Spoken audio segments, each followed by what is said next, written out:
he is getting frustrated that he can't seem to get any sort of peace deal with either the Russians and the Ukrainians or the Palestinians and the Israelis. Hi, welcome to Superpowers, the future of global security here on Times Radio. I'm James Heappey, and today I'm joined by Chuck Todd for his second visit to Superpowers. Chuck was formerly the host of NBC's Meet the Press and is now the host of the Chuck Todd cast. Chuck, welcome. So, Chuck, it's been a very busy week, both in the States and internationally. I want to start by asking you a slightly parochial British question. We've just had to withdraw our ambassador from Washington amidst all sorts of Epstein-related scandal, just a week before Trump crosses the Atlantic for an unprecedented second state visit. What does that mean for the UK's access to the White House? What does an Epstein-related scandal mean for Trump? Do we kid ourselves that this matters in the US, or is this a big deal? I don't think it matters as far as the US is concerned, but it is, and in some ways, I think that it actually matters even less. That the one person who wants to talk less about Epstein than maybe the UK government or the Starmer government is Donald Trump. So in that sense, it's not something that you have to worry about getting in the way of that relationship. Though I do think the instability it's causing in the Starmer government, that's a larger issue, right? And that, to me, I look at that as I don't think that bothers the Trump administration per se, because let's be honest, they have a preference of who they'd like to see run the UK government, and it is not Starmer. It is Mr. Farage, right? That's where there's more of an ideological component there. So I don't think there's even any, in some ways, the drama and the instability doesn't bother that side. Now, if you're more concerned about stability of the Western alliance, which was where I fall, this is quite concerning. Yeah. Well, Farage is rather cheekily making the case here in the UK for how Starmer should send him to Washington as the next ambassador. Can I just tell you, I hell find will that freeze over. I know it would, but that would be a fascinating move and potentially brilliant. It could be absolutely a disaster or brilliant, right? If you're Starmer, you take, how do you take some of the heat off of you, take your leading political opponent and make him your staffer? It is. I bet you in number 10, they've paused to just think about it for a minute, because you're right. I mean, you kind of an opportunity to exile the insurgent, but you have also just handed him this massive platform. No, it's a huge platform, and it would be a huge microphone, and it would suddenly become the party house for MAGA. I could just see, it already is. The British Embassy here in D.C. is one of the most active sort of party houses, right? Yeah. Very much. They're very forward. Every ambassador we've had has been very forward leaning on that. It's always been, they're lovely hosts. Every political important person in Washington, left and right, always wants to be invited to those things. So I could see it, but you're right. It's a giant social platform in D.C. Yeah, and I think people sometimes underestimate that. It's interesting to hear you volunteer how you rate the British Embassy as a party house. Lots of people. It is very elevated, because it's interesting, right? Because the president has really very little relationship with the ambassador, because the relationship between our two countries is so close. It's a leader to leader relationship. Yeah. And yet, both ambassadors to each country really are sort of almost like the social ambassadors of each country, right? In a way that's unique, I think, to most any other ambassadorial relationship. It's a really big expression of soft power. Your embassy here in London hosts wonderfully. Your July the 4th party is attended by everybody that is anybody. And it's to say, it's not a waste of tax dollars or tax pounds. It's a really important part of the business of government relationships. I think I've seen 2 different season premieres of Downton Abbey at the British Embassy. Okay, here, you have the July 4th party. We get that stuff, which we love here. There we go, soft power. Chuck, he comes here for a second state visit, and that is, I know from everything he said, that he's aware of just what an honour that is. No US president has had that before. But there's plenty that the King and Keir Starmer will want to talk to President Trump about, not least Ukraine. What sort of behaviour do you think Trump is likely to bring with him across the Atlantic? Because on the one hand, he could be swept up in the magic of what will be an incredible ceremonial occasion, but on the other, there's some pretty tough stuff to talk about. Well, I would recommend to the Prime Minister that the more he wants from Trump out of Ukraine, the bigger the party needs to be. Yeah. Right? The bigger the honor needs to be, because he is. Look, if you put him, he's going to. It's funny you say, he's going to understand what an incredible honor. He's going to constantly, no other president has ever been given two states. I promise you, he will tell us this over and over again. And he is, the number of times he appeared to embellish all of his interactions with the Queen. I can only imagine what's going to come when he has his extended interactions with the King.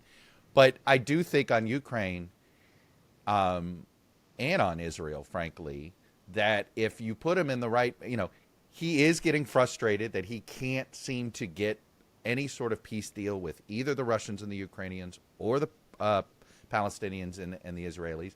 He wants this, right? He wants it badly because he's trying to convince our friends in Norway to give him a peace prize here. So I do think if Starmer is trying to get tougher on Putin, this is a moment to get him, right? If he's feeling good, this is the time you might be able to get some more commitments out there. I do think, here's the thing, Marco Rubio, there are people in the president's ear who want to get tougher on Putin.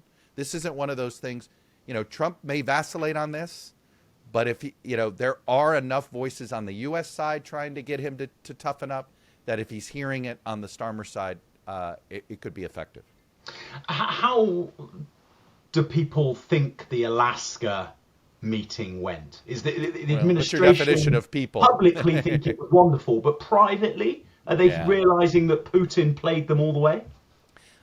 I think he's getting there to start to publicly admit this, but he doesn't ever want to publicly admit he participated in a failure. He doesn't want to admit he's been, taken for a ride by Putin.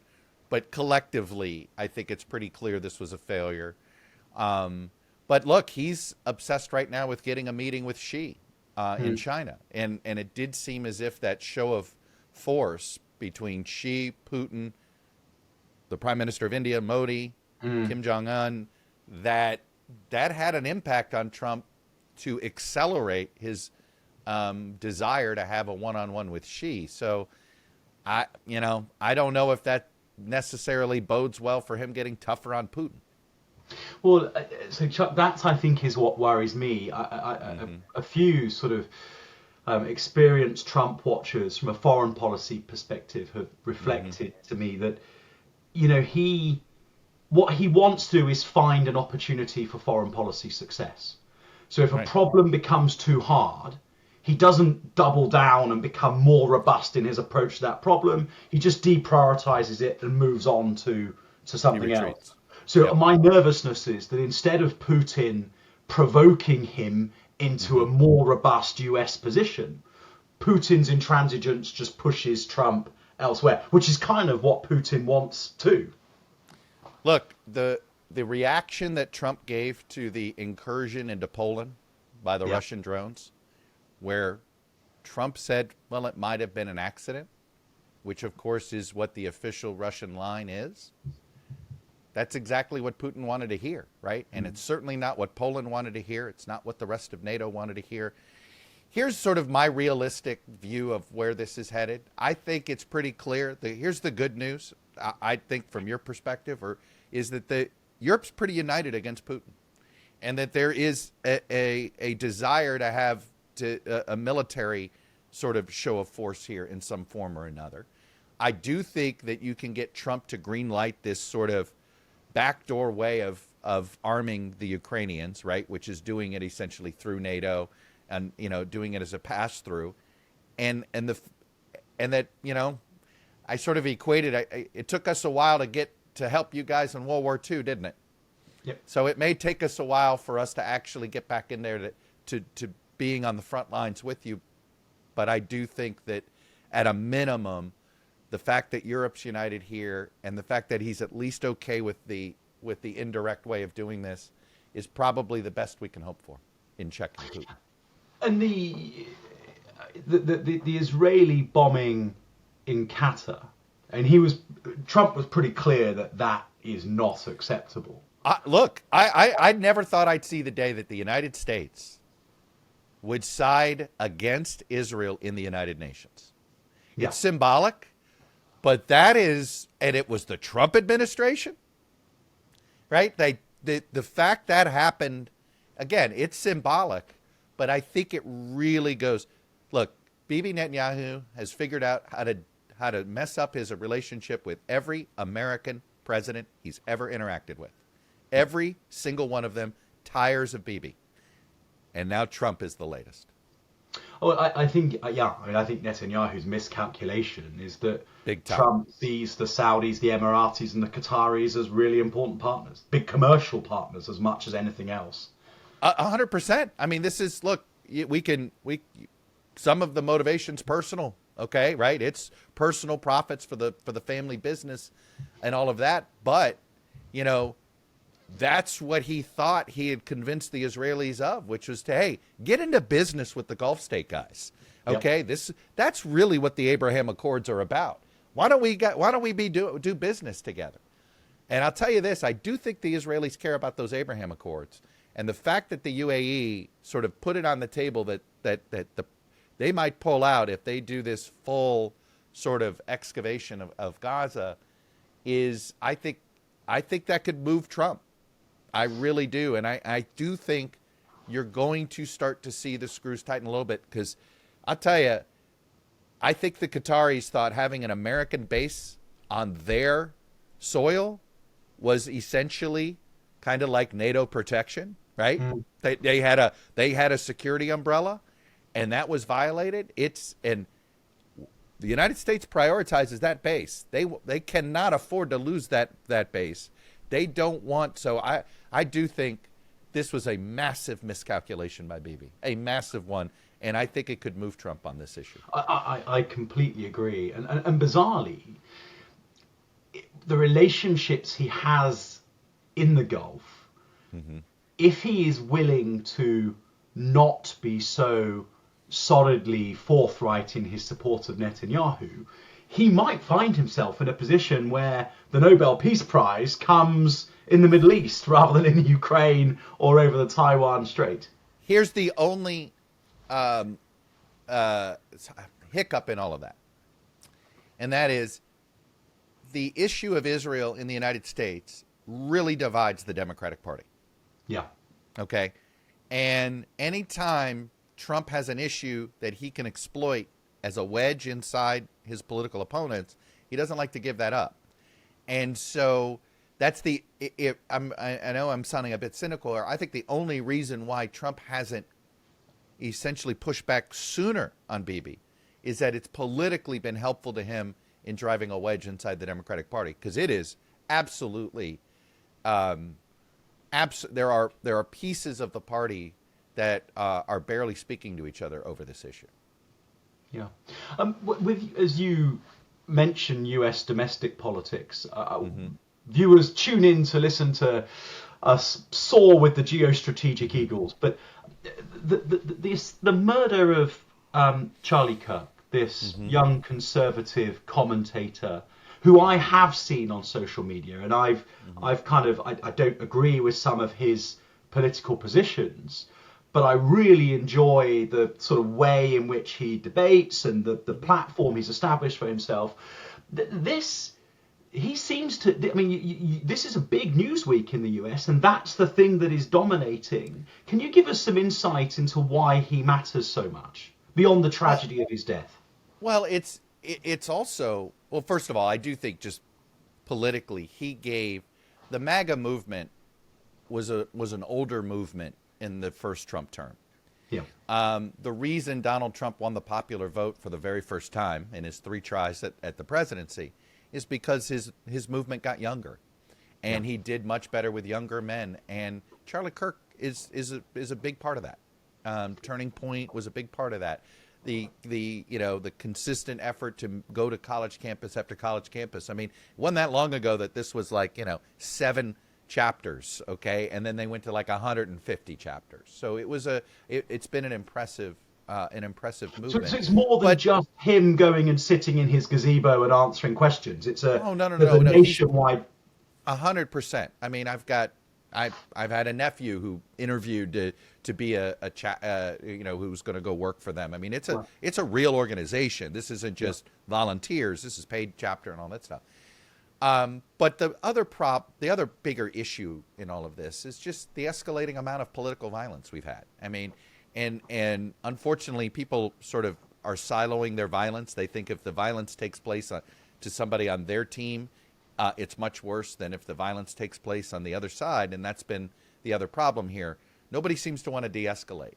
And we've had a shooting of we've had the assassination of state legislatures in Minnesota. Those were Democrats. We had Israeli embassy staffers killed at an event in D.C. a couple months ago. We had CDC, our Centers for Disease Control, was attacked by a rogue gunman about a month ago. We've had the 2 assassination attempts on Donald Trump in the last year, right?